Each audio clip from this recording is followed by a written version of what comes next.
I'm Sarah Brown, and this is The Mothers, real conversations with leaders, creators, and thinkers about who we are, what we want, and how we build meaningful lives alongside motherhood.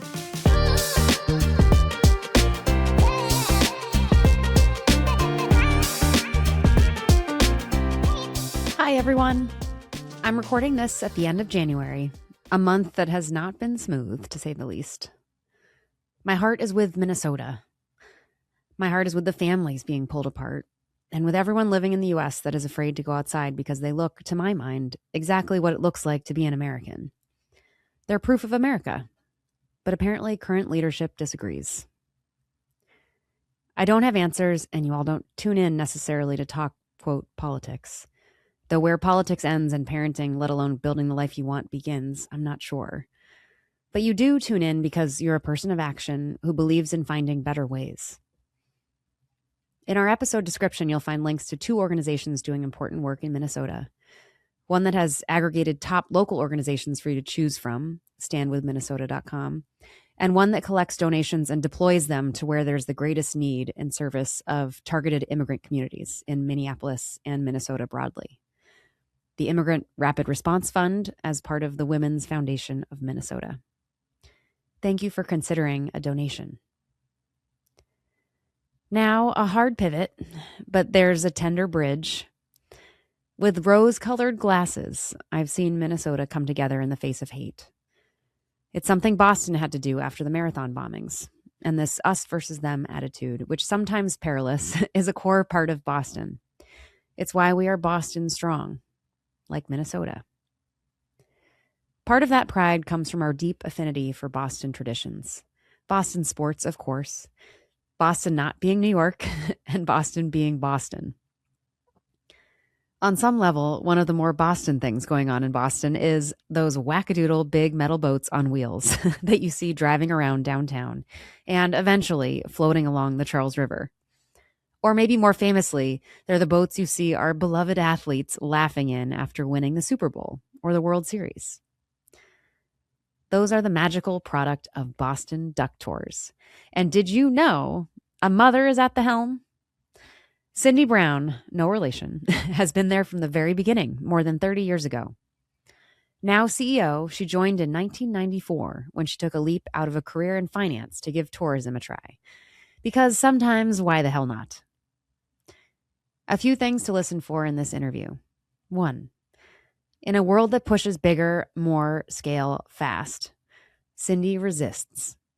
Instead of bigger, think better. Deeper impact, stronger connections. 2. Where you live can greatly affect your experience as a working parent. This came up actually in my recent interview with Wharton professor Corrine Lowe. Episode is coming later this winter. Choosing to live in close proximity to work can be life-changing. For Cindy, that meant raising her son in the city. We're going to the office, going to doctor's appointments, and going to school. We're closer to walking around the block instead of sitting in traffic for an hour. 3. Later can be better. As is increasingly common, Cindy had her son when she was 41 through the help of IVF. She shares the blessings of being a parent later in life with practical honesty about some of the drawbacks. More strongly established in life and career, less likely to have more kids. But as I said initially, maybe more isn't always better. And lastly, run your own race. Cindy's story reminds me that we're each building our own lives, our own way. And what if we didn't need to prove something all the time? What if we took what we had and made it the best, most magical thing it could be? Instead of taking what we have, comparing it to what everyone else has, wishing it was different, and trying to make it something it never really wanted to be. So with that, cross your fingers if you are willing for a Pats Super Bowl win so we can see those duck boats on display at the parade. And in the meantime, please enjoy my conversation with Cindy Brown.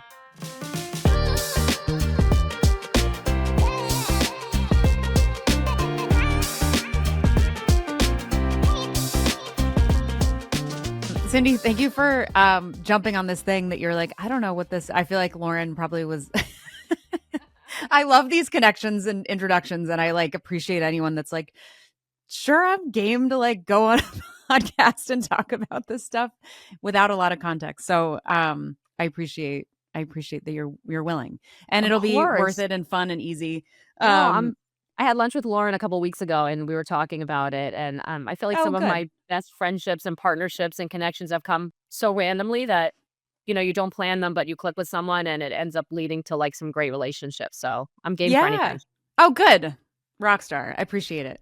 Um, so the context that I don't know how much Lauren shared, but the shorter version of where this all came from was I had a long other career, not as long as your career, which I'm so excited to hear about. In tech, Google was on this sort of classic, ladder path, whatever, and then had a couple kids and was done having kids and woke up and was like, what am I doing with my life? What do I really want to do? Left Google somewhat idealistically, thinking I want to try to find a way to do something more meaningful personally. And that put me in this like mother world that I hadn't really been in as much while working full time. Both got to see, firsthand how much, because we'd relied and still do on amazing nannies that keep our life running. But um, yeah, hadn't appreciated how much the folks that carry the children in the world are largely sort of underappreciated and just sort of taken for granted, as much as there's all sorts of news headlines about how wonderful we are. I feel like there's a sense that there's a understandable level of resentment, and how many people are doing this on top of full-time jobs, and how hard that is in a way that I actually hadn't realized how much I and we collectively are doing while working until I'd stopped working. And I was like, I'm still quite busy doing all of this. My days are full. So there was just kind of this slow, and then there were a few other like sort of life events that brought this feeling of there are so many impressive, successful, high achieving women out there that are doing all these things. And they're also carrying statistically like the majority of the load at home. And I feel like we don't really, you're either a, professional executive in one context and exist as if you don't have kids, or you're just a mom at home. And I feel like it's a miss for us. It's a miss to the lack of full, kind of integrated experiences of these women that are rock stars, is unfortunate because I really do. That's cheesy, but if you can see it, you can be it kind of thing. And I think if I could look up and see more and more women that have full lives, albeit it's hard, it doesn't mean that it's easy. But kind of how are they maintaining their sense of self, doing something that's important to them, making the money for the family, if that's the case, like all of these things. How are we doing it all at once? And how do we feel about it?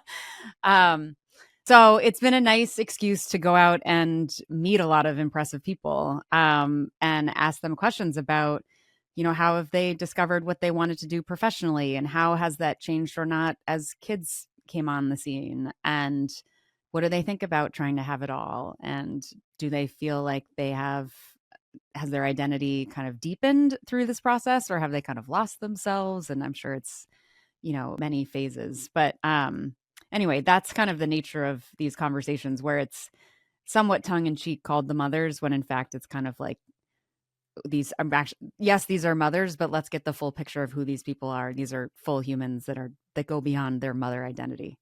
Um, so that's the short-ish spiel. Does that do you have any questions about where we're going to try to No, it's go? great. I've listened Okay. to a couple of episodes in preparation just to kind of the beginning ones, kind of learning more about you and this. I think it's great. I mean, I think we just all are on auto drive all the time, and it's hard to, sit back and reflect upon it. So really, it made me start thinking a little bit more about exactly what you talked about. Sometimes you Yeah. just keep going and you never really appreciate the work that you do or kind of pat yourself on the back. But Yes. um, every day is an Yes. adventure. It it is, and we just buck up and carry on. Yep. um, well, since you've listened, you know that I really like. I mean, I do my own sort of research to get a sense of who folks are, but I love giving people a chance to tell their own story. And I feel like in the world of media, everyone's story is kind of told for them. And I would love if you could tell us a little bit about how the Cindy of today, how you got here. And that could start however is relevant to you. Often it starts at what your family growing up. But yeah, how do we get to Cindy of today running the wonderful Boston Duck Tours with the child and such a figure of in Boston? I was like, I loved the opportunity to talk to you because I know Boston. I know these duck tours very well. And my kids are desperate to go on more of them. Okay, Um, we like that. yes, yes. So yeah, Yeah, tell us your it's story. interesting. My story, like, grew up in Long Island, very middle class. My parents were both in education. My dad was at a schools district teaching, and then he got into administration. And then my mom was a kindergarten teacher who decided to stay home once my sisters and I were born. So we had a very idyllic, you know, family life growing up, went to the beach, went to school, public school, very involved in the community. Like it was just very average. It was exactly what, most families I think would dream was a perfect upbringing, but modest. And Mhm. then I got to college at Franklin and Marshall and had no idea what I wanted to do. So I took every intro course and then the first A I got was economics. So I decided to be an economics major because I Good for really you. didn't have any huge desire to do anything specific, Mhm. and graduated with economics major and a government minor. And of course, that meant I was going into finance, which, back in this was in the 1990s when I Yeah. graduated. There was no Google careers. There was no kind of wide net of things to do. It was like if you were in, finance or anything with economics, you went into banking. So I came to Boston and got a job at the Boston company working in this small limited partnership group, which is an investment that started in the 80s. That was a horrible investment where people would pool money and buy Burger Kings or airplanes or Mm. developments, and then you would hopefully make money on it. And um, very, very long story short, I worked for a gentleman named Andy Wilson, who was the head of our group of 60. And I did a lot of writing for him and ended up doing some printing of annual reports for our investors. And we clicked really well and didn't think Mhm. much of it. He left the company in 92 and was a gay man who felt very unwelcomed in the finance world, kind Mm. of like the glass ceiling that some people talk about for women. He felt the same way and traveled around the country, saw this duck tour thing, came back to Boston, and it hit him that Boston would be a great city for a duck tour. We have history, we have water, we have great visitors. And, he started working on this. Meanwhile, I'm still at the bank and we're laughing about Andy Wilson and this crazy duck thing that he's doing. And he called me out of the blue and said, "Would you like to be my marketing and sales director?" And I said, "No, I'm in banking. That's what I'm supposed to be doing." And I worked in a Yeah. nice office and I was an AVP at 14 and I mean at 14, at 24. And I thought, Yeah. this was the future of my life.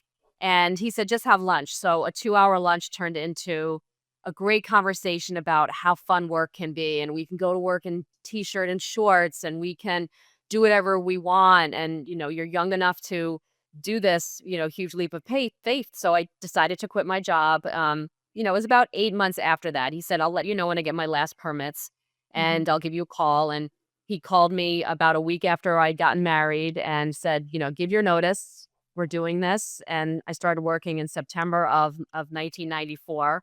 And Mhm. my company, because they all knew him because it was the same company, they said, "Oh, you'll be back. This isn't gonna work, and if it doesn't work out, we'll welcome you back." So I really had nothing to lose. I knew that there Yeah. was an option to come back, which That's was great. nice.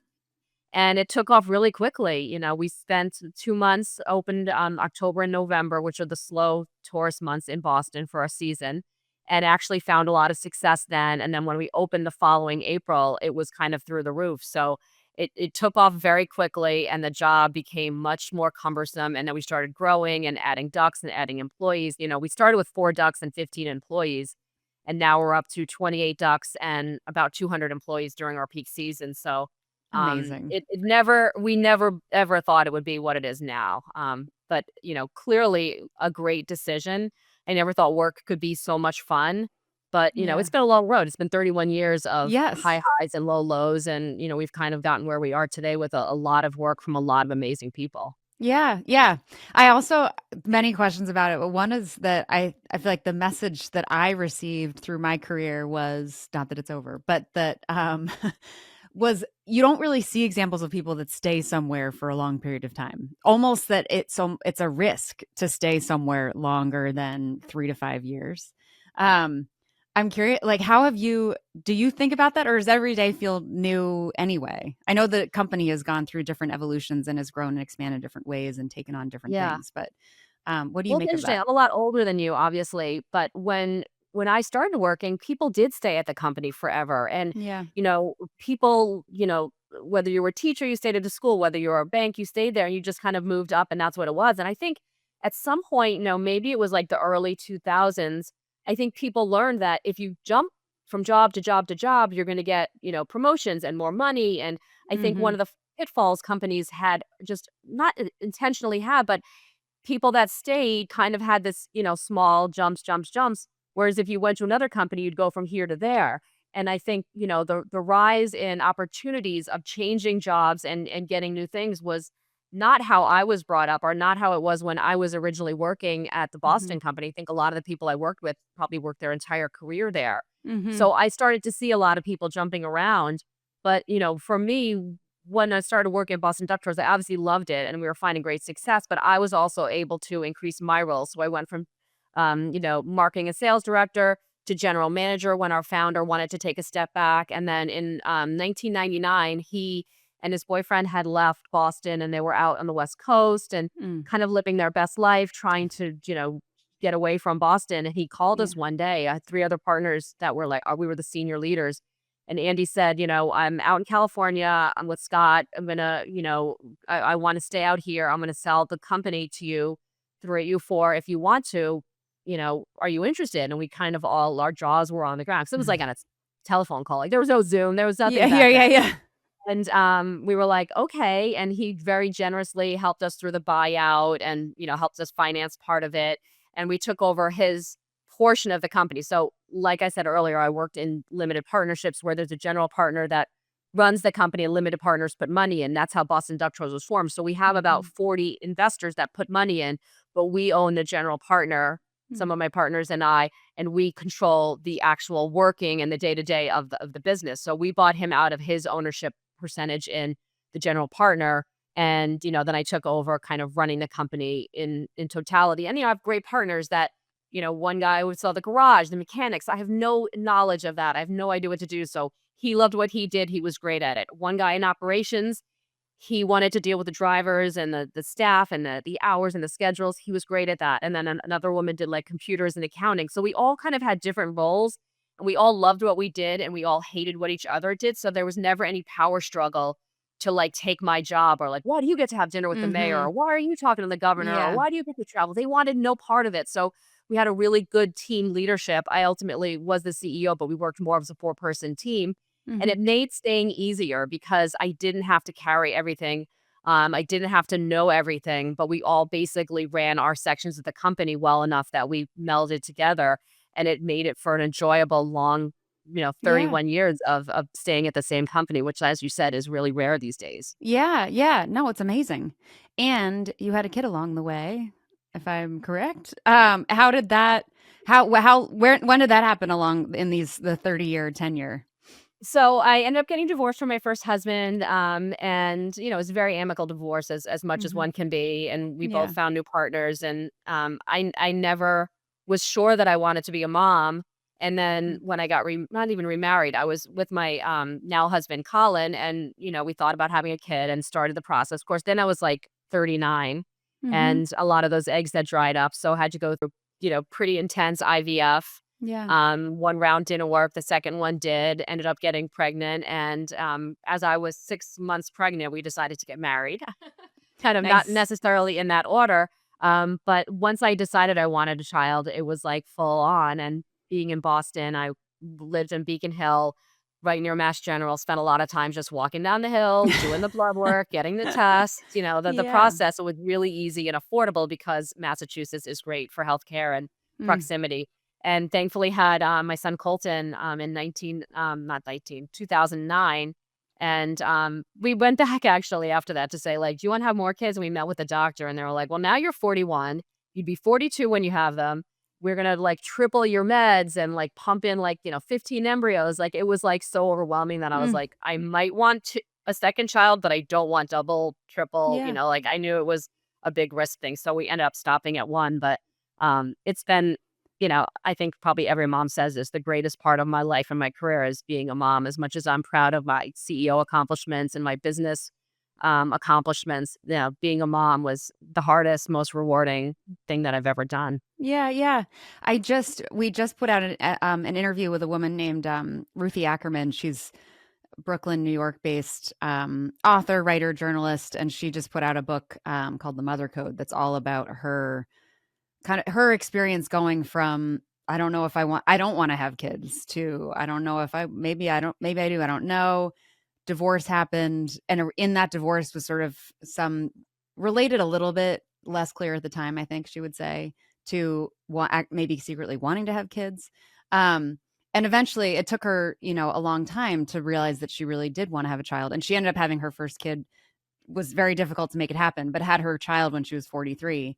And now talks a lot about how it's ultimately like the most wonderful thing that she's done, and she feels like she's discovered herself through this process. But I am curious 'cause I think it's very common and not necessarily talked about a lot of not every it's not necessarily obvious that we want to have kids. It's not Yeah, necessarily and obvious that it's a like a great thing. I'm curious how you like went through that evolution. yeah, I think in the end, I think it was I didn't wanna have kids with my first husband. I think when I Mm, look back, I think I knew that it wasn't gonna last or it mm, wasn't the best relationship, and it wasn't bad, it was just, it just wasn't perfect, and I didn't think kids would work in it, but then once I found the right person, then, similar to what you're saying, then it seemed to make sense, and I don't know that if I hadn't gotten remarried or if I'd stayed married to him, my life would be totally different. But the whole mhm, idea of like having a child at the older age that I was, it was kind of a blessing because as someone who was working really hard and building a business and the demands of my job and then the fun of my job, I got to travel all the time. And I kind of had friends in high school that got married and had kids, and now their kids are getting married. And mhm, I and now they're having fun because they're like, we're retired, we're partying, we're doing everything. I was the opposite. I was doing all that. I was having the best time and traveling and working hard and building a business.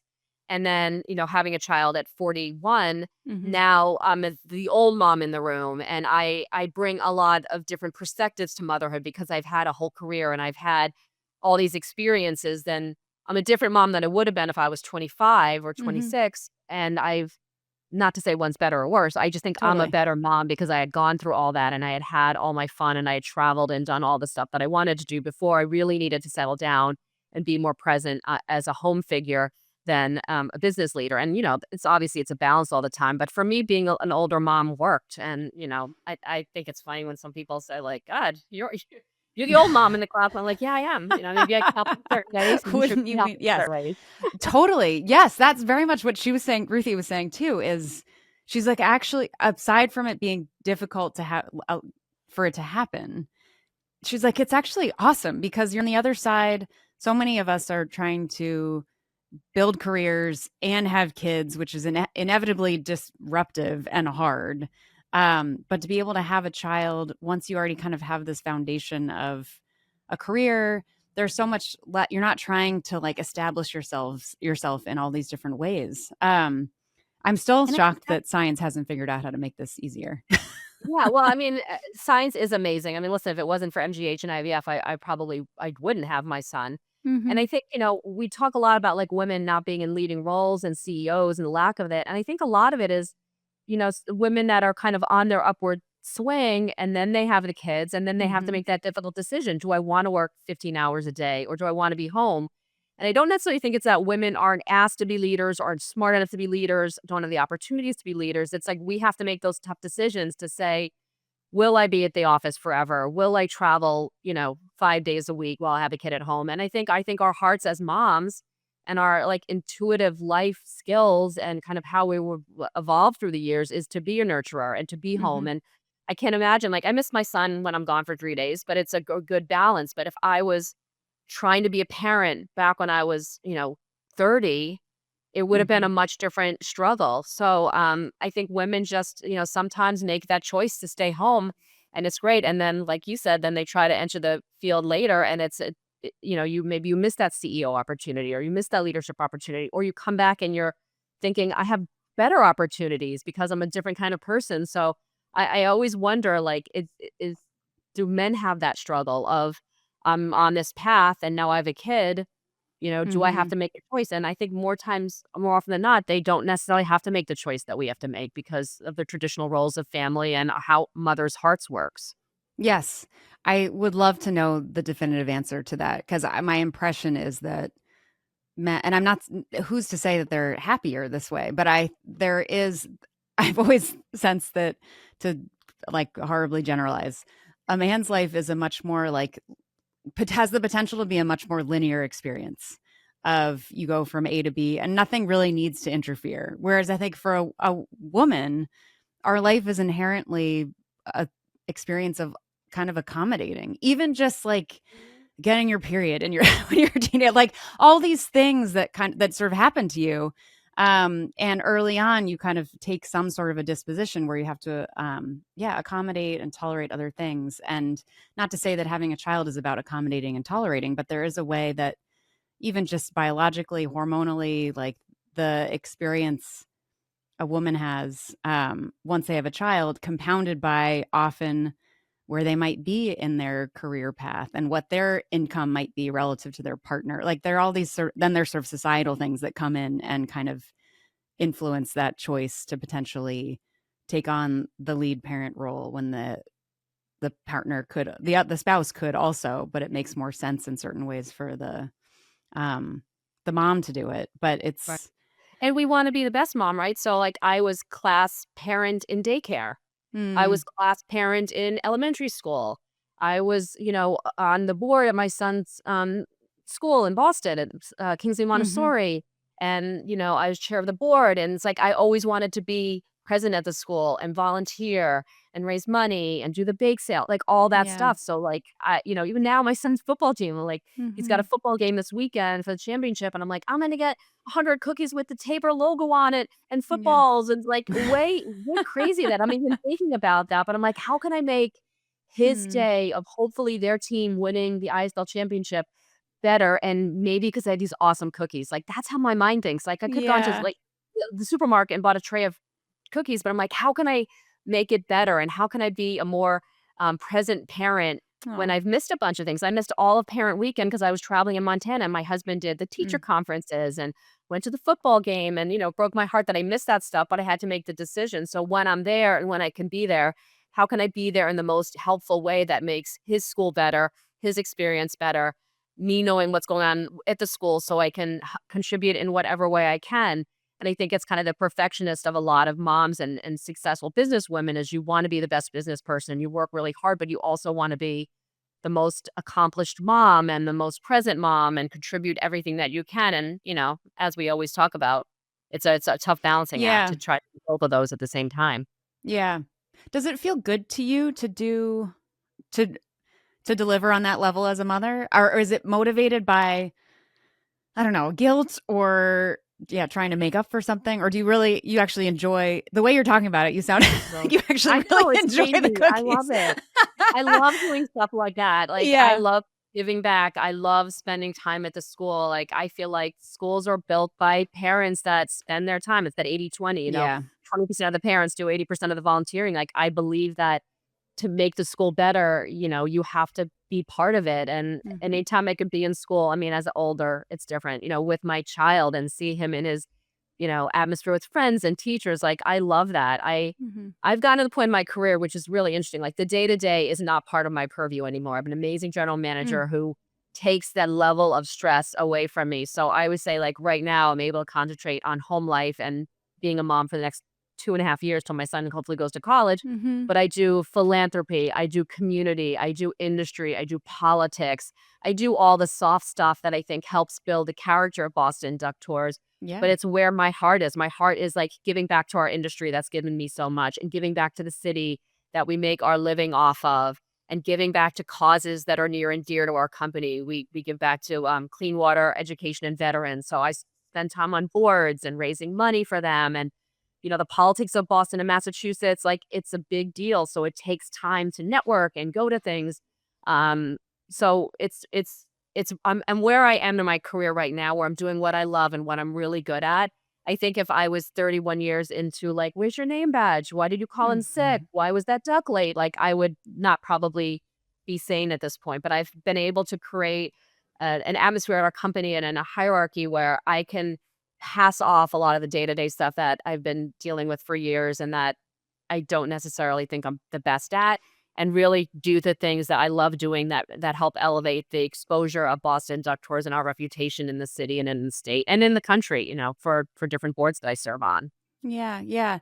Well done. I'm always I'm fascinated by people that have seemingly been able to put together their whole life in a way that maybe not day to day is perfect and even and fairly distributed, but in general the pieces are all there and you can kind of be present in all of them.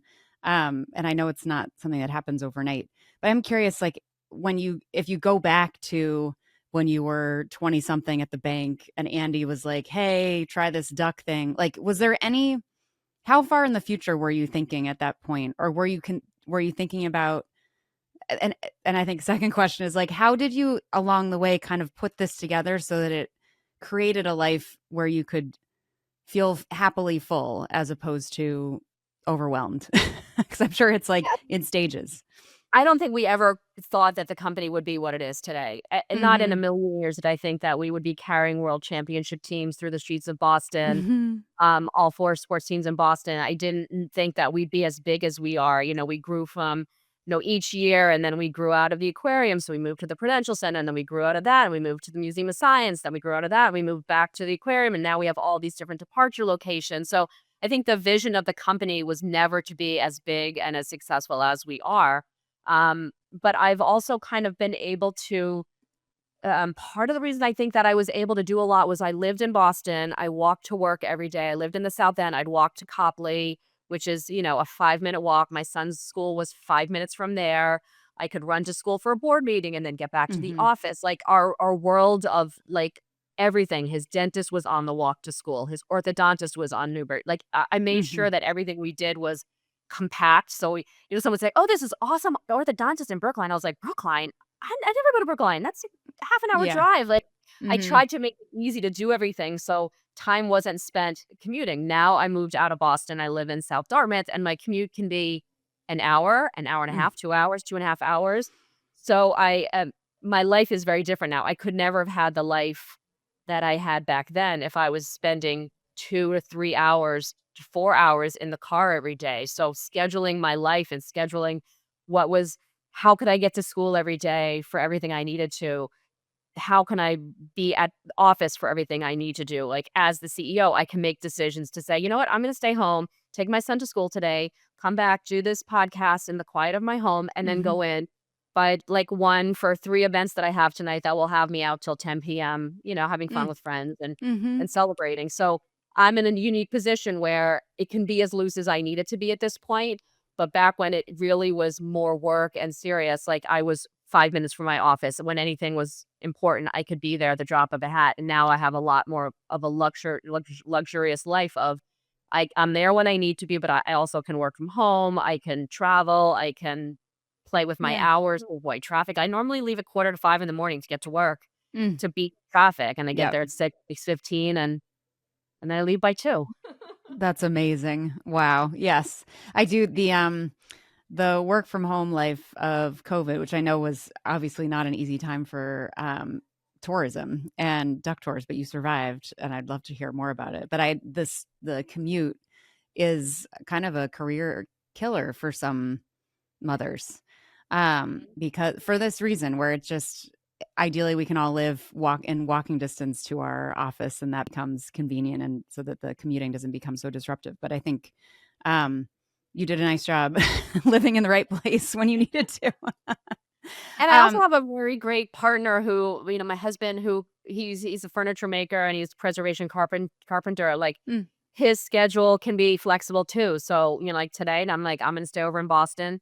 So he's gonna pick him up, bring him home, bring him to his driver's ed at night, pick him up at 9 o'clock. Like he has been able to, if it weren't for his flexibility and willingness to do whatever needed to be done for our family, like I could never do what I do. I mhm, think having a partner that fills in the gaps and covers when I'm traveling and, I cover when he can't. We really have a calendar every week that is so detailed of who's doing what and when and where so that everything happens. And yeah, some things get thrown up in the air if something goes awry. But for the most part, we really have a great partnership in making sure that each of us can be fulfilled in our careers, but also be able to do all the parent stuff Yeah. of driving and picking up and showing up. Yeah, that's great. I think, I mean, I'm sure it's not perfect all the time, but I think one thing that gets a lot of attention now is the idea of invisible labor and all these things that parents, mothers seem to take on, these like the minutia of parenting that actually like builds into the I don't know, the more essential things like ordering the next like next size of pants. Um, is that something that you thought about proactively within your partnership now as how you parent? And are there still things that you're like, no one really realizes how much, and maybe to yourself, that you don't realize all the little things that you're doing on top of everything else? I love that term. What's invisible? What Invisible was it? labor and the Invisible mental labor. load. Okay, good. This is a I've generate never it's heard. interesting what every 10 years kind of flares up. Invisible labor, the mental load is basically like, yes, I, mother, am at work doing my strategic decks, et cetera, but like at least 25% of my brain is also thinking, oh, I'm gonna have to make that doctor's appointment, and driving home from work, trying to like order the next set of pants and like groceries, like all of the buzz. I Um, was just talking about my sister this morning before, where I was telling about we were talking about life and parent duty, and yeah. magically, there's always, like, mouthwash when you need it, and the cat food never runs out. Right.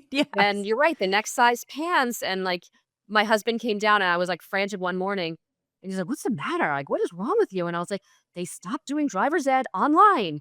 1 week before our son could do it online. Now I have to find a Yeah. class that won't interfere with vacation and school and football," and I was, like, somewhat frantic, and first Mhm. he was like, "Relax," and all of a sudden he was like, "Oh my god, this is a big deal," and I didn't know that he had to do it, where he had to do it, that he needed 30 hours, that these certain schools had to be approved, and that they had to fit in our like, it Yeah. was I think it was a wake-up moment of being like, "This stuff just doesn't happen. It doesn't just appear like there's a thought."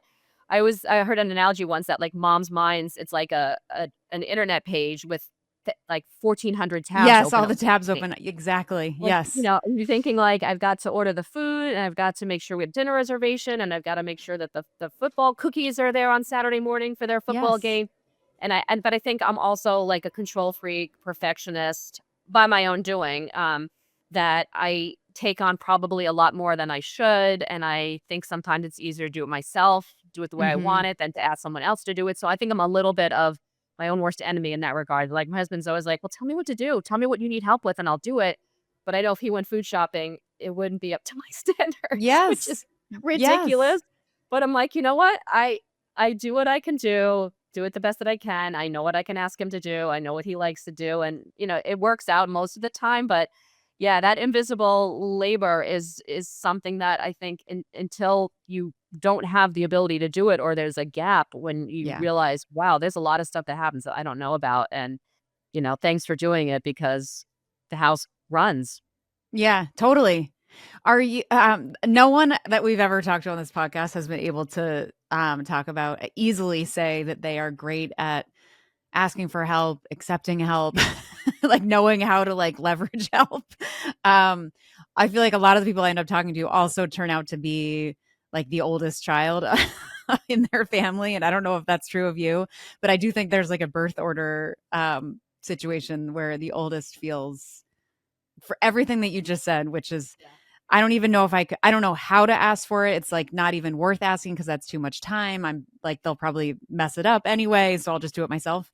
Um, do you have you learned over time how to be a little more open to and receptive of help or no? Yeah, no, actually, I have, and I'm the middle child. I'm the child that wants everyone to be happy. I'm Mm, always the, like, bring everyone together, like, when my older sister and my younger sister were fighting with my parents, I was like, "I'll be the good child so that you don't have to yeah. worry about me," like, that is my goal in life is to make everyone happy and be a people pleaser, and, Mm, service is my love language, is like, if I can, get our the other yesterday or the day before, I was home all day waiting because we had no heat. We haven't had heat all year yet, and mhm. we finally had to have someone come, and, like, I cleaned the basement well, like, that to me makes me really happy, is to be able to, like, make everyone's lives easier. But I Mm, have also learned that all I have to do is ask, and, sometimes I say to my husband, like, "I'm gonna be gone all next week, I've gotta go to Chattanooga, and then I've got something, Monday through Thursday, I'm gone." So this week, I'm trying to do as much as I can to make up for the fact that next week he's gonna have to drive to school, pick up at school, drive to driver's ed, pick up from driver's ed, make everything happen, and Mhm. I kind of looking ahead trying to balance it out, and, he's great about it. He goes, "Just tell me what I need to do and where I need to be, and I'll do it." And when he said, when I was gonna miss, I told you, parent conferences or, you're not conferences in Mhm. high school, but, like, meeting with the teachers, and Yeah, he said he would. I was like, "God bless," because I didn't think he would wanna go or would even consider going, and he's like, "No, I went. I met with all the teachers, I met some parents," and that's Mhm. where I think, like, I just need to, like, loosen the reins of Yeah, my controlism and to say, "You can do it just as well as I can." The driver's ed, Mhm. apparently now you'll see this when your kids get old, your parents have to take a 2-hour course so their kids can get their license, which is crazy. He goes, Yeah, "I'll take it." I was like, "Oh my god, thank you." Like, I just assumed I would do it because I was setting up the appointments and I was scheduling it. He goes, "No, I'll do it, just tell me what day." And I was like, "Perfect." So I think we're our own worst enemy sometimes is relinquishing some of the control that we have, for and sure. it might be done differently, but it will get done, and I think we can live with that, and I think that's something I work really hard at trying to be less of a control freak. Yeah, I think that's key, the letting people do it and they'll get it done even if it's done differently.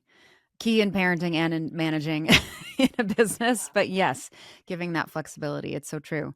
So I wanted to go back to when Colton arrived, and was that I know we're talking about this as if sort of, life was kind of established, so maybe it wasn't as, like, disruptive as it could have been, but I imagine it also was disruptive, and was certainly a shift in life. I was curious, like, how that if you can remember, like, the how you what you thought about kind of continuing to manage and deliver on a high level at work and also trying to, like, keep this other little life alive. Like, how were you kind of figuring out how to do both of these things? And did you have any role models that you were looking to?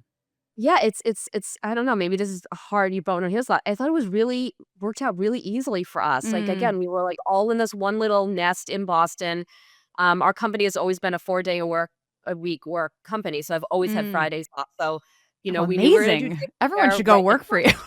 I mean, yeah, 4 tower days, but, like, we're all working 10 hours anyway, so might as well do it in 4 instead of 5. Yeah. And I got a great spot at the Prudential Center, right next to my office daycare where I could go and nurse during lunch. I could drop him off. I was literally a 3-minute walk from there. My husband had 1 day off during the week, so he was only there 3 days. He had 1 day with my husband at home, 1 day with me at home, the weekends at home.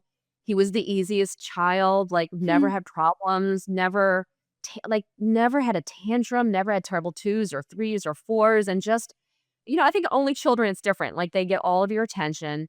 There's no Mhm. competition. There's no fighting. There's no, if you have a sister and she wants to watch Frozen and you want to watch Toy Story, there was never any, what do you want to watch, Colton? Well, we're going to watch whatever you want because you're the only child. So Mhm. we had a really simple kind of upbringing, and I was able to balance it really well. Again, it was, when you're the CEO and you need to go for an hour at lunch to nurse, like, it was fine. Or Mhm. if I had to go for a meeting at the daycare, it was fine. And our everything in Boston is right there. Like, the simplicity of, like, music class was in the South End, and whatever soccer was at the church. Like, it made it really easy. And like, again, our scheduling was key to it, but it wasn't as hard as I thought. If I had a meeting in the Mm. morning, I would bring him to the office, and, like, the people around the table in our manager meeting at 7 a.m. on Wednesday, they'd be like, "I'll hold him," and I'm like, "Perfect." Oh, that's So, like, great. I'm able to, like, he knows everyone in my office because he kind of grew up going there. He would Yeah. come in and hang out for a couple hours. We're gonna try to go on his break, for Thanksgiving. He'll come in for the day and walk around the city and come into my office for a while and maybe do some schoolwork. But Mhm. I almost feel guilty saying it was actually pretty easy. And again, I was older, I was way more Mhm. mature, I was way more experienced. I'd seen my friends, and my sister has 3 girls, how they all parented and had such great role models. Like, my older sister, her kids are amazing, and I was like, "If I could have my kid grow up to be as amazing as those 3 girls are, Mhm. great," So I picked the best of what all my friends did and copied them. And where do you go to the doctor? Here. Where do you go to the orthodontist? Yeah. Here. Where do you get your hair cut? Here. And, just having a network of finding the best of everything that fit with our family. And, not what so far it's been pretty easy. And my son's really great. He knows I have to miss things. He's like, "I'll Yeah. see you tomorrow. I know you're gonna be gone. My birthday is next week and I have something in Boston, so I'm staying over and I won't see them on my birthday, but we plan something for the next day." And it's all Mhm. good. You have to be a little bit flexible knowing that not everything's gonna be as perfect as you want it to be. Yeah. That's so cool that you could bring him to the office and then it would be a family experience. I think that's something that from who people I've talked to in this podcast and elsewhere that in theory is something that they really would like, but it's hard. I don't know. It's hard as an organization to like make that feel really comfortable. Is it something? Are you intentionally trying to make this true still at Boston Duck Tours, or were you the first to be doing this? Well, I probably was the first because we have younger people, but, like, Hmm. my friend Matt, who I work with, his kids will come in and he leaves his daughter in my office for half an hour and we'll color. My Mm, friend Tom, who works as our marketing sales director now, I'm like, "When are you bringing your kids in? I don't get to see them a lot." Like, I love when people bring their personal life into their business world and, hmm. we're so close and we're such an atypical company. We're not corporate. I go to work in a t-shirt and a sweatpants or a leggings every day unless I have something that I need to Hmm. dress for. We're very laid back. We're very one girl had a puppy. She had to bring him in for like a month and we'd smuggle the dog in and it would sleep at her feet because she didn't want to leave him home. But we try to be as accommodating because you can only be as good of an employee if your family life is okay and if your home life and your kids, like when your family life is disruptive, it's going to impact your work life. So how can we make it so that you can be home if your kid is sick or you can play with your hours to make sure that the train gets you in when you need to so that you can drop your kid at school. And, I love learning about my coworkers' families and having that be part of our extended family. And after 31 years, I feel like I know people pretty well and I know how they, you know, how they find success at work and how we can balance that out so that their home life isn't a disaster. But Yes, totally. not always perfect. Yeah. Does this come up? I'm just curious if it comes up at all. You were saying that you're very involved now, and I think this has always been true to a degree because it's Boston and we're a small town city. But in all of the conversation, you occupy a lot of like really impressive of spaces, and you have relationships around politics and beyond. I'm just curious if this kind of a thing that comes up as a topic of how do we make companies more inclusive to parents? Like, is it something that you're in conversations where people are thinking about this? Just curious. No, Not so not much. really. Yeah. We don't really talk about a lot of this stuff. I think when we're talking work and we try to lead by example at our company, but I don't think a lot of other companies or a lot of other women talk about how to balance family obligations with work stuff. One of my good friends had to fly out to London a day and a half after her daughter's wedding and, hosting Hmm. 200 people at a wedding. And then all of a sudden you've got to shoot across the pond for work. And Hmm. occasionally you have these conflicts that you have to resolve and we talk about it, but I don't think there's enough talk about how to integrate family with work so that everyone not only, can get their work done, but can appreciate the things that other people are going through and even maybe have lead with a little bit of grace when someone can't come to work knowing that their parents are dealing with Alzheimer's or knowing that someone's got a parent that's got cancer. Like my mom died a little over a year ago of cancer. And, Mm. my staff couldn't have been more helpful and accommodating knowing that I had to go to Florida every once in a while to be with her. And again, it goes back to if you don't have happy people working with you, and a lot of that's home time, they're not gonna be happy and successful at work. So how can we make Yeah. sure that they're safe, they're, being paid well, they're getting great benefits, they have a great, schedule that works for them so that they can come to work and give 100%. Yeah. Yeah. Yeah. That ethos and philosophy, was that like always true to you from the beginning, or how did you come to like know that so deeply? I think it was our founder, Andy Wilson was, he Mm. was like a crazy, kooky, kind of weird like really eccentric guy and he kind of was like no rules, how do we want this company to grow and how do we want to make people happy and that we were doing 4-day work weeks since day one in 1994. That's Like that was amazing. unheard of back then and it Yeah. it made my life so easy. So on Fridays I could get all my shit done and like the weekend came and I wasn't process of like going to the bank or going to the dentist. Like Friday was my day to have off or go to the movies and really just have to myself. And then the weekend was a traditional weekend. So Hmm. I think having a really good work-life balance, we all talk about it and it's such good lip service, but Hmm. making that a reality is something that's amazing. At Boston Duck Tours, we close for the winter. So two-thirds of our Hmm. staff are laid off and they become parents full time. They volunteer, they work, they travel, they go to Florida, they ski, and then they come back like really excited, really motivated because they've had 3 to 4 months off where they can decompress and relax and kind of fill the tank of personal life. So when they come back, they're excited to be there. And that's a huge luxury that we have. I feel that way, even though I'm still working all winter.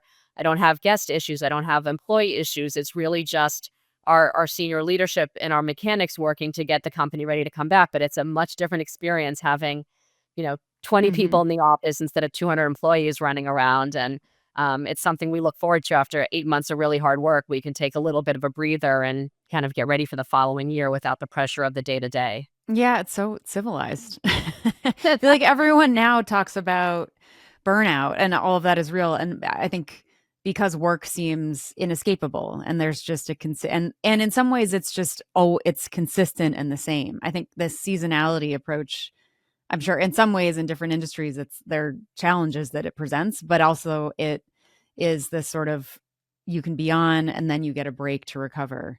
And it's My such a next dream nice, job has yeah. always been, we joke about it as like, I either want to be like a librarian or a mail carrier.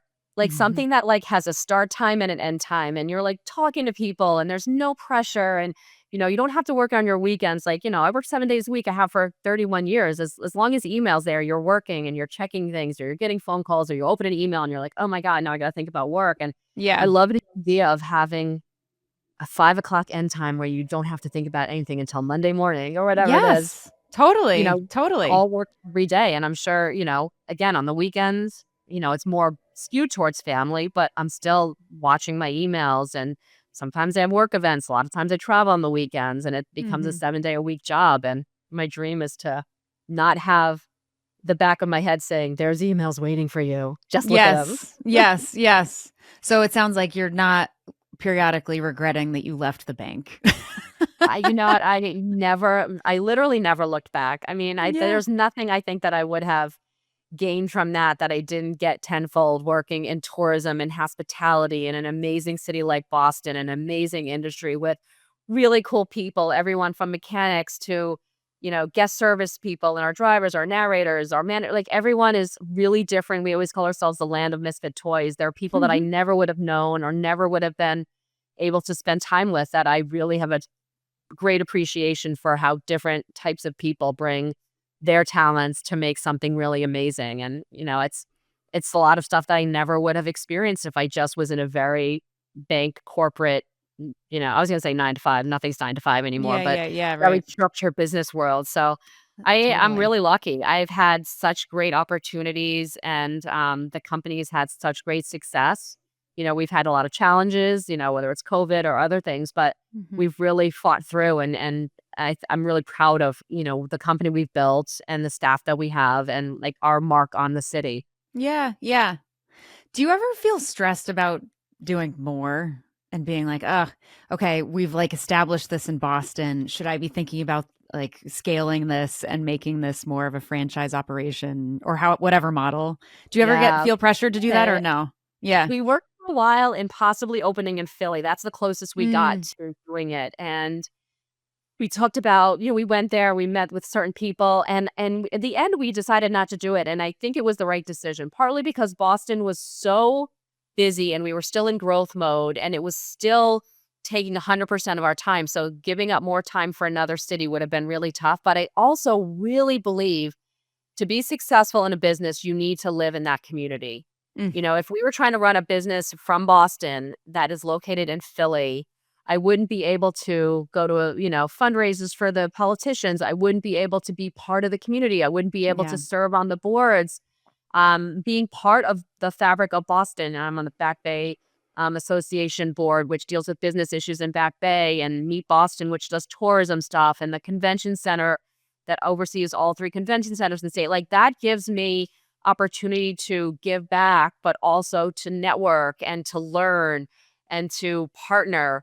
And doing that from afar and spreading ourselves too thin, I think would have been not a great move for us. We could have started it and put someone else there, and I'm sure it would have been okay, but I really love giving 100% to Boston Duck Tours. And, we have other side projects that we've worked on, and, I feel like my idea of giving more is serving on boards. I'm trying to cut back a Mhm. little, and I'm gonna drop 1 board, but then I joined 2 more. So it's kind of that's where I find joy is being Yeah. around new people and learning and networking and giving back. So it's not Um, it's not something that I take lightly. When I do it, I want to do it really well. I'm not just going to take a position because someone wants to put my name on something, but I really Mhm. want to be involved. But I do want to do more. But I think the skew now is to more in my community at home and building my home network as much as it was always about work. So, I do some work down in Dartmouth now and trying to get a little bit more embedded in the community down here and giving my time for that. But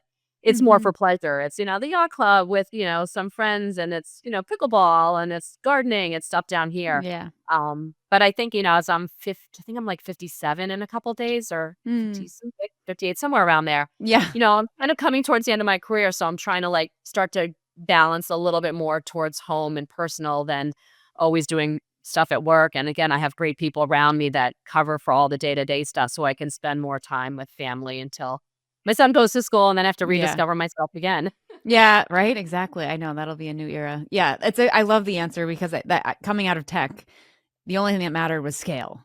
So it was like, okay, doing it in one place is it by tech standards. We need to find a way to do more of it everywhere at a like slimmer, at a more in a more efficient way. And I Yeah. think there's so much that's lost when we assume that that's the way to be successful. I think there's so much more to be said, or at least another path is going deep where you are. And that, Yeah, I'd rather do one thing really well than 5 things at 20%. Like, when yeah, I choose to do something, I wanna give my all to it, and if I feel like I'm being splintered or not able to really contribute, then I feel like I'm failing myself, I'm failing the cause, I'm failing the bigger picture, so giving 100 and we never had a lack of work at Boston Duck Tours. I'm not coming to yeah. work being like, "Oh, I got nothing to do today. I wish I had something else." Oh, Like, I'm there's always sure. something to do, so I don't know how I would have balanced another city or how we would have expanded to that level and still had the success that we had. And plus, Boston was so perfect. It's such a perfect city for it. And we've had such great success. I can't imagine anything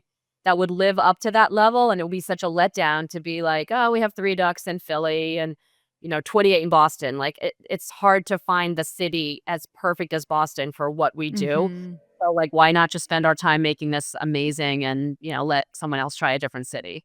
It's nice to hear you as a New Yorker saying this. I'm from New York. Grew up on Long Island, Long so Island, does that not count? Yeah, exactly. So you saw the light, I love it. Um, all right, we like to end with these really quick questions in the last few minutes, if you could, where first is thinking back to your new mom self, um, right after Colton arrived, when life was so easy. Is there anything that you would like to go back and say to her?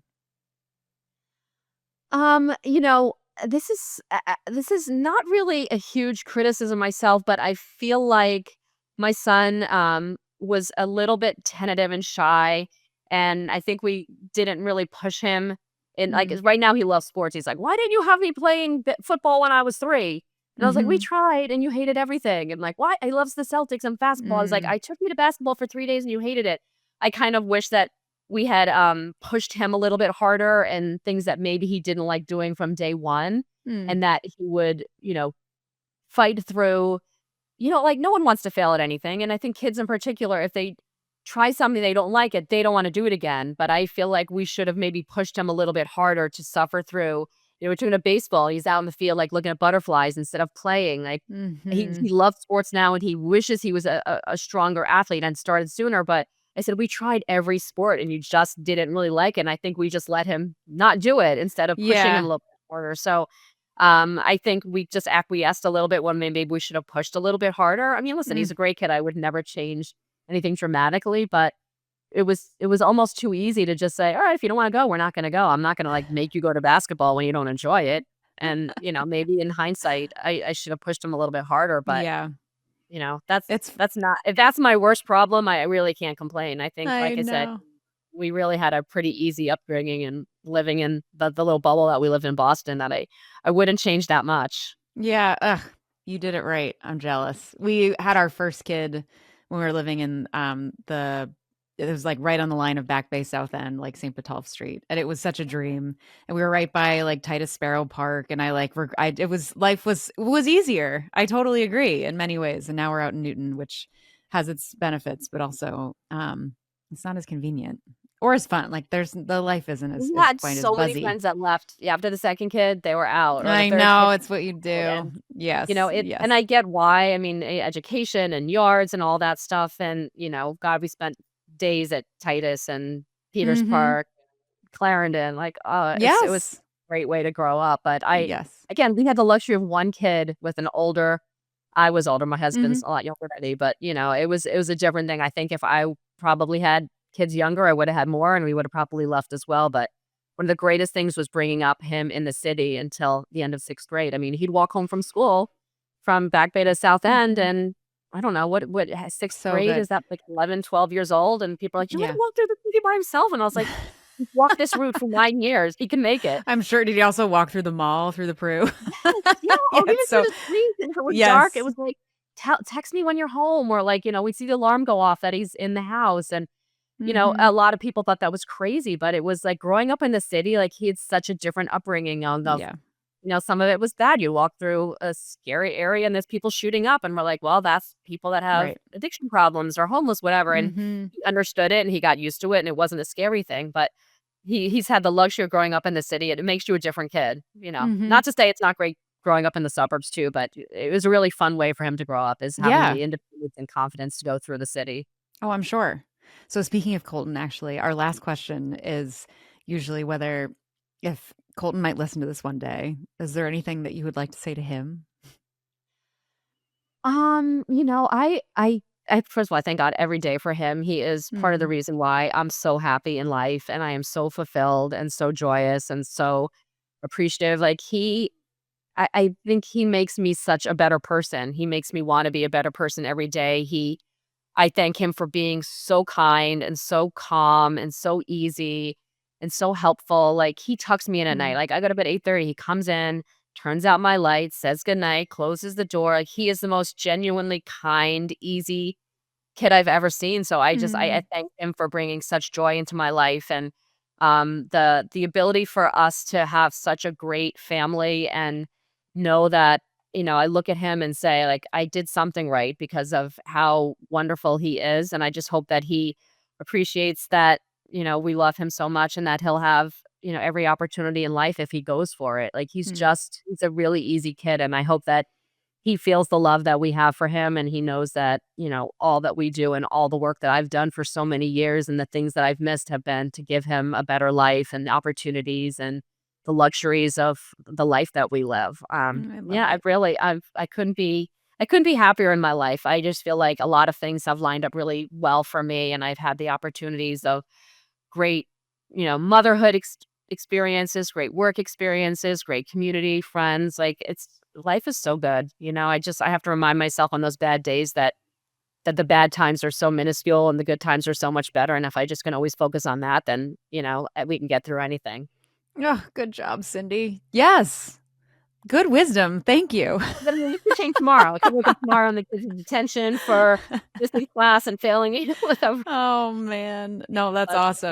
like you said, yeah. Good. And I assume he'll take over the business eventually, or no? No, would never. I would it's so funny because, like, what he wants to do, even if we lived in the city, I would never have him work for us. I just Mhm. feel like not his thing. He would walk into people being like, "Well, that's the owner's son," or "That's, Yeah, that's Holden, he works," totally. had my friend has the same last name as me, and her kids ended up working in the summer, and they're like, all the staff thought that we were related because it was the last name was Brown, and I was like, the end I of the know. Well, summer, they aren't we related? Yes. All the Browns. we know, they probably were afraid to say things in front of them, like, I knew the Yeah. kids, but I certainly didn't talk to them about what was happening at work, No, I but, get it. I think Colton's got different career aspirations, and, Yes. it would be I would hate to be that person that said, "I'm just gonna put him in because he's my son," like, that Yes. wouldn't be good for the company, that wouldn't be good for our family, it wouldn't be Yes. good for anyone, so, he's on his Yes. own path, and I think I can hopefully open some doors for him, which I think a Mhm. lot of life is. I have great connections in the city if he wants to eventually come back and work here. I think that's Mhm. something that I can do to help him get ahead, but it's not gonna be a Boston That's doors. great. Yes, that's great. Well, Sydney, this has been so fun. Thank you so much for Thank joining you. us. Oh, I'm excited I to get my love it. kids on those ducks, Well, as soon now as you we know it can. all. Yes, exactly, exactly. We're get the family discount, the Browns. We all get we all get in there. Amazing. Well, thank you so much. Thank you, thank you. Great to Thank get to know you. you. What a hometown hero. That was so fun. And another Brown. Let me give V a call and debrief.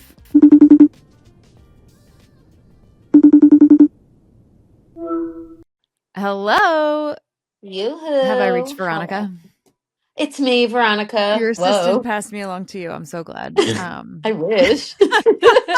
That would be nice. I love that. How do I find you in this moment? I'm just chilling, surviving hand, foot, mouth. I'm a survivor.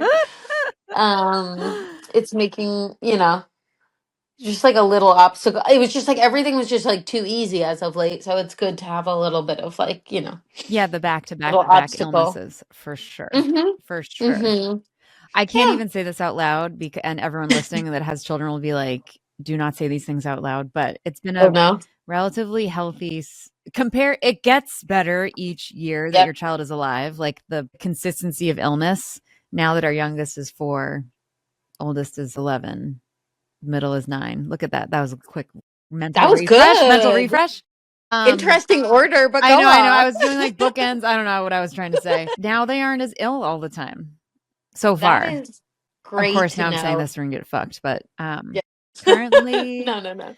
we're holding. Also, feels like they can get a cold and be like fine, as opposed to Yeah, I'm a cold and I can't do anything. totally. Man flu. And you're just like, it's hard to have sympathy right now. Yes, yes, No. yes, Well, yeah, just give it a few more years and we'll be fine. yeah. That's my hope.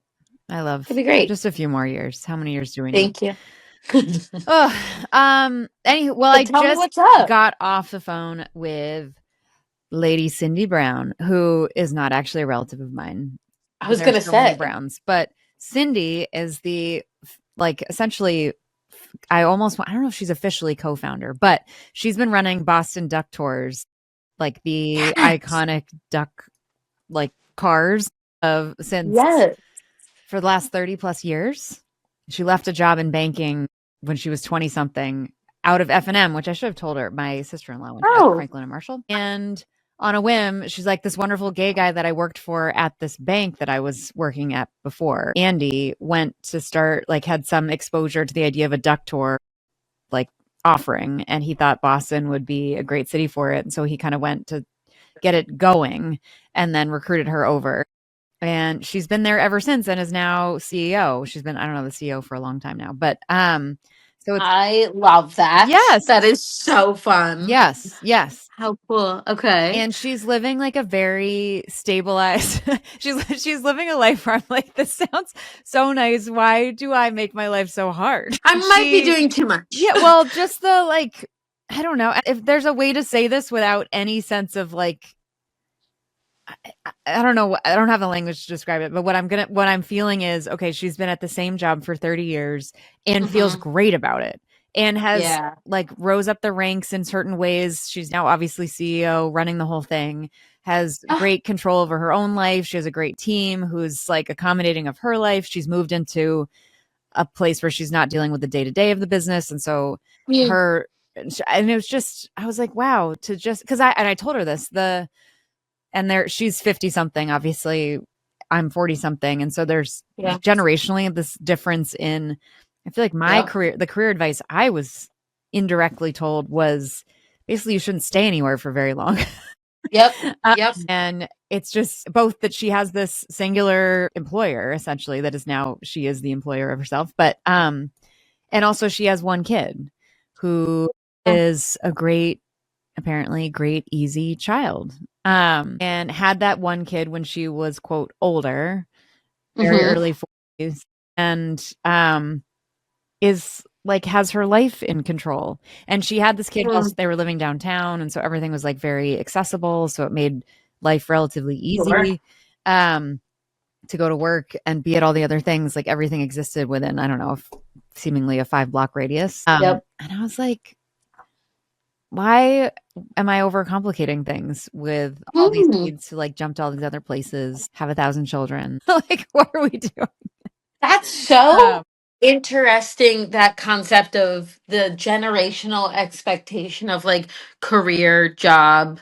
Like like you said, I actually had a similar conversation this weekend about this, I don't know, 50 seems so young to me. So I'm surprised. But that generation where it's like, oh, you have a job and then you're just in that job indefinitely until you're done working versus Yeah. us who it's like a lot of hopping to different titles Yeah. and different, like you're kind of chasing the next thing. But like, what if we were just happy where we were at? Like that is pretty, Yeah.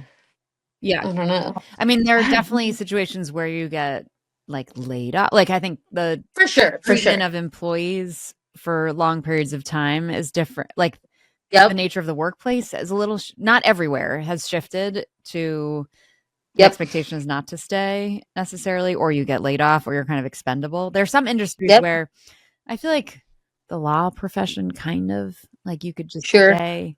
Maybe in the medical field, you could just maybe I don't know. Um, but I agree, like the incentive to move around, certainly in tech, is enormous. And it was, Cindy Mm-hmm. even said this. She was like, I feel like it's related to um like getting the next type, like you can advance faster if you kind of like bounce around, supposedly. Yep, yep. Um, but why do we need to? I don't know. Why do we need to advance faster? It also Truly. the timing of this, I'm not sure exactly when this Cindy interview is going to be coming out, but our conversation with her happened the same week that we put out the Ruthie Ackerman interview, who Mm-hmm. also author of the Mother Code, wrote her whole book and her like of late experiences grappling or working through at first not ever wanting to have kids and then deciding that she does want to have kids and then end up having her only child very late when she was 43, but then also talking about how wonderful that is. Apart from, Yep. she was like, if we can put aside how hard it was to have her, they ultimately needed like Logistics. egg Yeah. donors. But as an older parent, she's like, Yep. my life is so much more steady and I've already like Yep. created this foundation for myself professionally of like who I am and what I want to be doing. Yep. And Cindy very much said the same thing. So she was kind of like, she's like, when I had her son's name is Colton. When we had him, I was like, she was like, it wasn't like that hard. I love that. And I think that there is a new generation of parents that are like deciding to do that. You are so much more stable and like, I don't know, we're obviously always discovering ourselves and figuring shit out, but like I don't know. I think if you could get over the exhaustion hurdle or like the ugh, my body already hurts, and then adding having to be like super agile and like active, like hell yeah, Yeah. having kids when you're older makes a lot of sense. Yeah. Like, I don't know. I love I know. that. I Oh. know. It does. I just wish that like science could figure out a way where like I'm just shocked that we haven't figured out how to just like have like an artificial uterus, do like just have the egg, have the sperm, drop it into this artificial uterus. You like you have Truly. like a goldfish like Yep. jar, you know what I mean? And you're I just like, okay, here know. we go. Like drop some vitamins in there every now and I then. want I want to lay an egg and come back in 9 months Yes. and have it crack. I'll sit on it for like a day or two to crack it. Yes. Yes. Truly, Yes. truly. Because you're all Oh. like, you're trying to like build, you're trying to figure out so Mm-hmm. much stuff in your 30s, let alone your 20s. And then Mm-hmm. you're like, then you're trying to do that with kids. Like, it's just is so Yeah. hard. If you could be like, I don't need to have children until I'm 40. She also talked about, she was married once before, and she talked kindly. She was very open about it when they ultimately got an amicable divorce. And she was saying Mm-hmm. how a lot of why she didn't want to have a kid, she didn't necessarily know, wouldn't have necessarily been able to say this at the time, but she's like, I think in hindsight, I didn't want to have a kid with him, knowing that she was Mm-hmm. like, I know this isn't quite right. Um, and related to the longer you can wait, Mm-hmm. the more steady your life can be. And so In that all you're the not ways. like, you just Yeah. kind of bring this kid into your existing like cadence, as opposed to Mm-hmm. everything's disrupted on all sides and you're just trying to like keep the Yes. mess together. Yeah. So yeah, she frequently was like, yeah, it really wasn't that big a deal. I was I like, love oh my that. god. Okay. Yeah, me too. I know, I know, I Yeah. know, I know. And also Oh. similar to the Bagelsaurus conversation, where at one point I was like, what about, are we going to have more Bagelsauruses? Mm-hmm. And I was like, are we going to have more duck tours in other cities? And she was like, no. Like, I think Why would I do that? Yeah, she's like, I'm more interested in like Mhm. going deeper where we are versus like trying Mm. to scale everything everywhere. Hmm. So yeah, it was a very like, wow, sanity saving conversation where I was like, oh, maybe we Ugh, don't need all these things. I love that. I Yeah. also love, like, I don't know.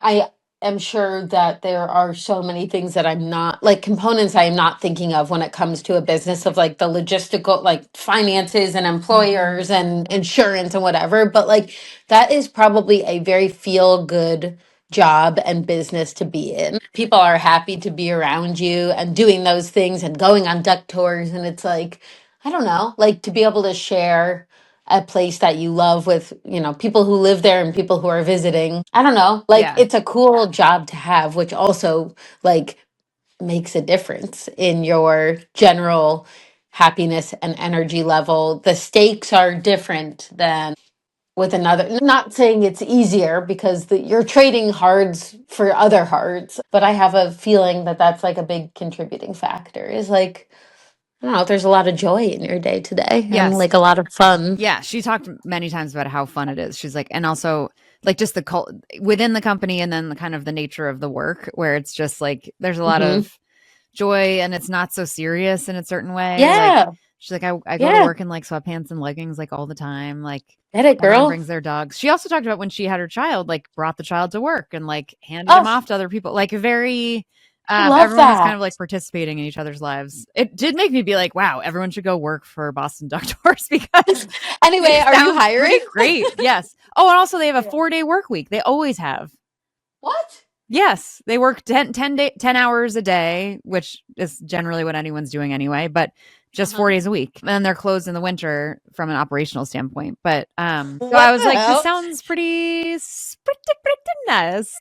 I love that. Also, like the community aspect of like, yeah, being able to bring your kid to work and then know that someone else is going to be able to help you. Like that also is such a major, like you would never experience that in an office setting or Mhm. whatever. Like what an incredible thing to be around. Like community support and I don't know, that energy that welcomes that, like welcoming freedom to be you Yeah. and not feel like you have to hide that part of your life. Like being a mom is taking away from you your like energy towards your employer or your workplace, Mhm. but rather contributing to it. Like that's very cool. Yeah. Aw, I No, want they I did a want good them to job. hire us. Yeah, right? I know. I know. I know. I know. Beautiful. How fun. I love that. Yeah. Also, I just love it. Those Boston Duck Tour duck They're a boats are classic. incredible. Yes. Yes. Yes. I feel like you took our oldest on one, I right? did, Yeah. definitely. When he was young, we Yes. had a giggle all the time. It was fantastic. I Yes. think they're great. Yes. I think he was Oh, like at the time traumatized by like the loudspeaker or something. probably. That He's sounds about hypersensitive right. to sound. That checks out. Amazing. Amazing. Yeah. Man. Well, Oh, anyways, I everyone love go it. when the season is right, go grab a duck tour. Oh, yes. Support our lady Absolutely. Cindy. Um, Yes. Go Cindy, amazing. go. Okay, any little moments of joy among your maybe not related to your hand, feet, or Hmm. mouth? Definitely not that. Um, Yeah. Let's see. If you could take copies of the photos that we took, however oh many years my ago, God. your oldest looking absolutely miserable outside Buckingham Palace because I didn't know how to get there besides walk and he really didn't want to. Yes. Or, Yes. Yes. just take some I'm gonna snapshots. go back to that Airbnb that lacked Oh my heat and God. hot In water water. and just was dark and sad and we had to like bail and move to a hotel. I You just pivoted oh so well, though. You we guys really did you're handle the that well. best. No, you really did. We should do a whole episode on that. But for everyone listening, we did arrive after a fairly long travel day, late Mm. at night. And we got to an Airbnb that was supposed to be fantastic and had no heat, no hot water, with how old was he? 10 months? No. I want to say that was like the worst time to fly with a child. I want to say he was to 1 to 1.5, I think. Yeah, it was young. Yeah. and Sarah and do we say Jason, right? Yeah, Yeah, Sarah and Jason. we talk about that guy. Which Sarah and Jason pivoted so well. We went to a hotel and made it work, and it was fantastic. And like honestly, that would have been a really easy way to or easy time to just like fall apart and give up. But you guys were like, okay, let's leave because this is not it. And Yeah. I really respected that. There was no like, let's try to problem solve and see if we could figure it out. It was like, no, we don't need to do this. So we're just not going to do this. Well, that's And I liked Jason. that. Jason It was is great. that way of decide. He's a wonderful decision maker in all ways, but in those kinds of moments, I Yeah, it am was the truly like like a, go. Yeah. no, I was just going to say it was truly like a, there was no wasted time. It was like a, no, and then move on. And I was like, whoa, I totally Yeah. probably would have tried to problem solve this, but it's Mm, not worth it ultimately when you're traveling internationally with a baby and are working. yes. So Yes. I respected that. That was a lot. Thank you, Yeah, Jason, if you're listening, for truly. figuring that out. Super You better problem be. solver. Yes, exactly. Comment an airplane emoji on this episode if you're listening, Yes. Jason. Thank you, Jason. Yeah. Aw. Oh my gosh. Wow. Well, I'm That so memory brought excited me for you some guys. joy. I love that trip, all of us. Wow. That trip was so fun. I still think of the halloumi salad at Kitchen because that was the first time I had halloumi. Kitchen. And That was still think about that salad. It was so fantastic. So if you go, if they still have it, yes. order it, send me a photo. So Yes, good. for sure. They So should good. rename it the V salad. Honestly, because tell me why it's been nearly a decade and I'm Yes. like, it was so good. Yes. Well, maybe that's enough joy for all of us. I'm thinking I about that. honestly, that trip is giving me smiles now. Yeah. So that's my joy, is just like remembering. That was like a really fun, cool trip. Also, that was my first time first time leaving the US. I had to Yeah. get a passport for that trip. Yeah. Um so it was really cool. That was a fun opportunity. I'm so glad we could share it. Thanks for bringing me. Love you. Yes. Wow. And look at all the places I've brought you. Now I'm bringing you on Truly. podcasts. I just keep bringing you all these places. I'm just happy to be Yeah, here. exactly. And you're so kindly, seemingly enjoying it. It's giving me when you see a mom with a kid at the zoo and they have a backpack with the leash. I am the leashed kid. And you're like, come on. And I'm like, yeah. Getting Let's dragged. go. Oh my gosh. Ugh, I love so it. true. I love it. All right, V, go. Oh my gosh. I'm so sorry you're dealing with hand, foot, and mouth. Everyone listening totally Thanks. gets it. So this shall Yes. pass. It's very Thank much a rite you. of passage. I love it. Good luck to you Yay. all. All right, Thank relax. I you. love you so much. Love you. Bye.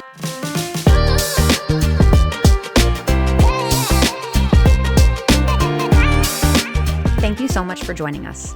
Please remember to like and subscribe so you don't miss an episode and we can reach even more rock stars like you. The Mothers is a production of Backline Media, shining a light on those who carry the team.